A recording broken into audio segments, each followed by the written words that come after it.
Good afternoon on what is a cool, grey and damp day.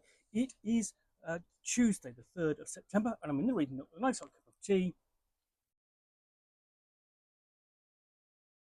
and a package to unbox. Let's find out what I've got in here.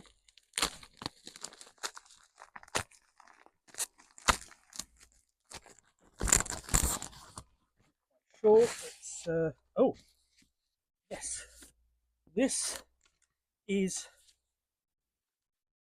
Brindlewood Bay.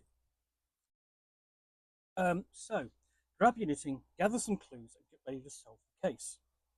Brindlewood Bay is a tabletop role-playing game that combines cozy murder mystery with cosmic horror. In it, you play a group of elderly women, members of the local Murder Mavens Mystery Book Club, who help the authorities solve murder cases in a picturesque New England town. Over the course of their investigations, they become aware of a dark occult conspiracy that connects the cases and eventually have them face that conspiracy to save the community. The game is low prep and easy to play, no matter your experience with tabletop role-playing games. So, this has been made a little bit of a splash because of its simplicity and its ideas. The idea being essentially that you have cozy old ladies, much in the mode of Jessica Fletcher, investigating murder mysteries, but then uncovering Cthulhu-esque conspiracies, but played very much to ease the mystery discovery process. It's very much a case of you play to uncover the mystery, but you actually kind of create the mystery as you go along, or at least the solution to it. In this case, ultimately, if you get to the point where you have the solution, you can solve it. If you don't, you go and look for some more clues and put some more clues, more supposition together. There is no one written solution to a case. There's lots of clues which you can interpret and see whether you get right. So we open up, and we've got a map of the town where this all takes place, Brindlewood Bay. Contents page. So the introduction, the setting, and explaining who the murder mavens are, and that they will be facing against the midwives of the fragrant void. You give a content warning there. Gameplay basics, including describing essentially the conversation and the moves. And it's saying that when they say moves, this is a streamlined version of the Powered by the Apocalypse system, and the conversation is the one that you have between the players and the game master, and that facilitates the game and keeps it moving forward. Abilities, when to roll dice, how to gain advantage and disadvantage. It's essentially gaining either more or fewer dice depending upon the situation. Then we have a list of all the possible moves that they can have. Things like the night move or the day move, meddling move, cozy move, and so on. The gold crown mysteries move, and all these give particular different results. Okay.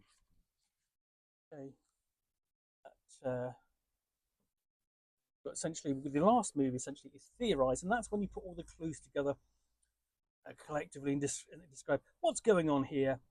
Almost like the classic end of a murder mystery episode of Jessica Fletcher, Murder She Wrote. Put all the clues together and go, I think it's all this.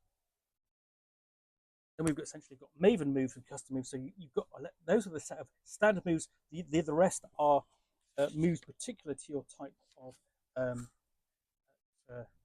character. Basically, once you've got character creation done, you've got structure of play. So recap, resolve, cliffhangers, beginning of the session, cozy vignettes, and then keeper presents a new mystery, investigation, regular play, and so on towards the end of the session. And here we have a list of the Maven moves, and sort of a couple of the Mavens, passing the town water tower, on the bike. So Now it's classic moves, including Dale Cooper, Sonny Crockett, essentially um, Angus MacGyver. So it's actually typifying those moves as classic television detectives.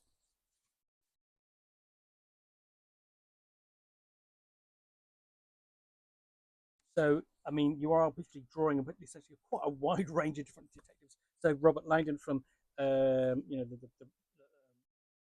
uh, Dan Brown stories, Philip Marlowe for, your film noir, Jane Marple, of course, Agatha Christie's the classic one, and so on. And even you've got Clarice Starling from Silence of the Lambs, Sam Spade, Nero Wolfe. Well, essentially, if you've got a Nero Wolfe move, you're not leaving the house. Tintin, and so on. Doesn't say whether that comes with whether that comes with a white dog. Similarly, the um, keeper has her own moves, and this is discussing essentially what her role is and how to manage and create the play structure. So that's managing tone and play structure, and that's with the mystery. Essentially, this is how the keeper goes about setting it up, including things how to present the mysteries, suspects, locations, clues, and the like. And these are the principles that the keeper's going to be working from. So things like play to find out what happens, make the world and everyone in it seem real, be a fan of the Mavens, sometimes disclaim decision making, but keep it cozy, make nighttime dangerous, and so on. And we've got reactions from the keepers can bring into play. Things like separate the Mavens, kill a suspect, to have an official show up. So you can see if you read this and you can literally map these back onto elements of storytelling you've seen in detective fiction on screen. Advanced details for the keeper. So this explores things like Dave move versus night move. Obviously, one's more dangerous than the other. The meddling move and revealing a clue, because one of the things that the little old ladies are always accused of doing is meddling. So here we've got a typical clue instructions to cut someone out of a will. So we've got an example there. So we've actually got a series of examples here. That's a nice addition. Again, looking at the occult and theorized moves in more detail. Also examining the Maven moves.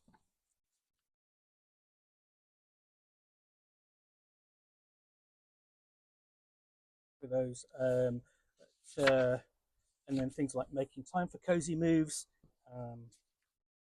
Talking about things like fictional positioning, essentially within the setting, and running Brindlewood Bay as a one shot. That's actually the only way I've only played it as a one shot. So I really just played a classic murder mystery. Didn't really get onto the conspiracy. When we did actually play, we had a problem that we had a chase scene and didn't know quite how to handle it. But anyway, so you do have a section here on handling danger and harm to the old ladies, because the old ladies aren't necessarily meant to get aren't meant to get are meant to get into danger, but aren't necessarily meant to be harmed because they're little old ladies. But there are plenty of people who can suffer around those old ladies. And then we move on to the dark conspiracy. So we've got three different approaches to conspiracy, including the mixed approach, emergent approach, and guided approach. And to track this, we have a conspiracy sheet detailed here. And then essentially this is on how to how to fill that in with essentially midwives, scenes, history of Brindlewood Bay itself, the existence of the midwives. So essentially you're building the layers of the conspiracy. And then looking at the void mystery itself and how complex it is, what it entails, and then the role of session debriefs to manage the campaign, basically to go over what happened at the end of each session. Got more details on the midwives of the fragrant void themselves, what they want.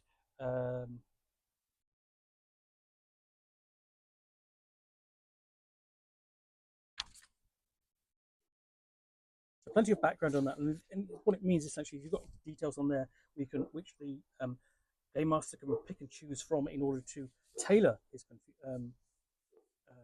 also his or her conspiracy. Additional details on the conspiracy it can be added in, so different NPCs. I've got advanced options including sendings and servitors, so sort of Lovecraftian spells and creatures. Whether that is going to be, serpent, bull, bird, horse, and so on. Plenty of options there. And we've got an illustration of one of those servitors. And then their mana, so things like what they're connected to, Prometheus, Midas, Icarus, Iridice, and so on. Any of these give us separate options to customize it.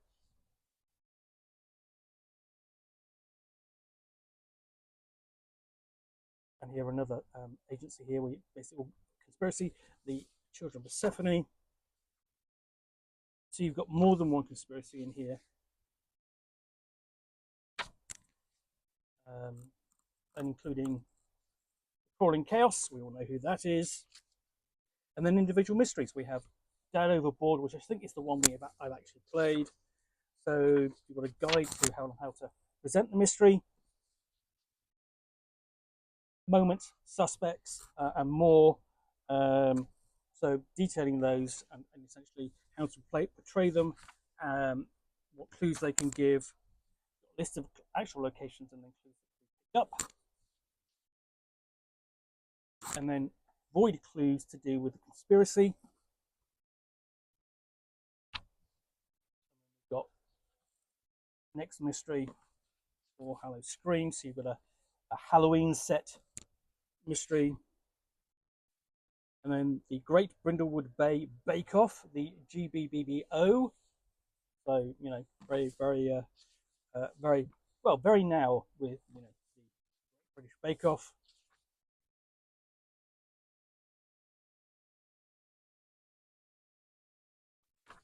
And then we've got the Jingle Bell Shot for Christmas mystery. And instead of Murder Most Foul, we have a Murder Most Mucky. Out of the Lonely Lighthouse. And Exit Stage Death, so we've got one involving the theatre.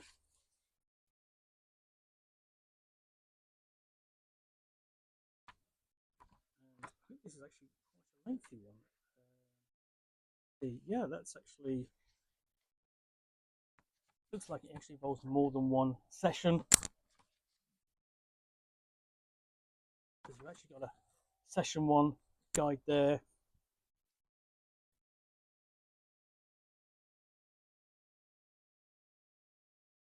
And lastly, we've got an appendix, including publishing mysteries and media recommendations. So you can actually create your own mysteries and sell them. You've got media recommendations, film, TV, books, and so on. And a Murder, She Wrote crash course for those of you who are not aware of the series. And then the design notes for the game. Followed by Nephews, basically an advert for Nephews in Peril. New mysteries and much more for Brindlewood Bay available now, which I've got a copy of there. I'll do an unboxing of that at some point.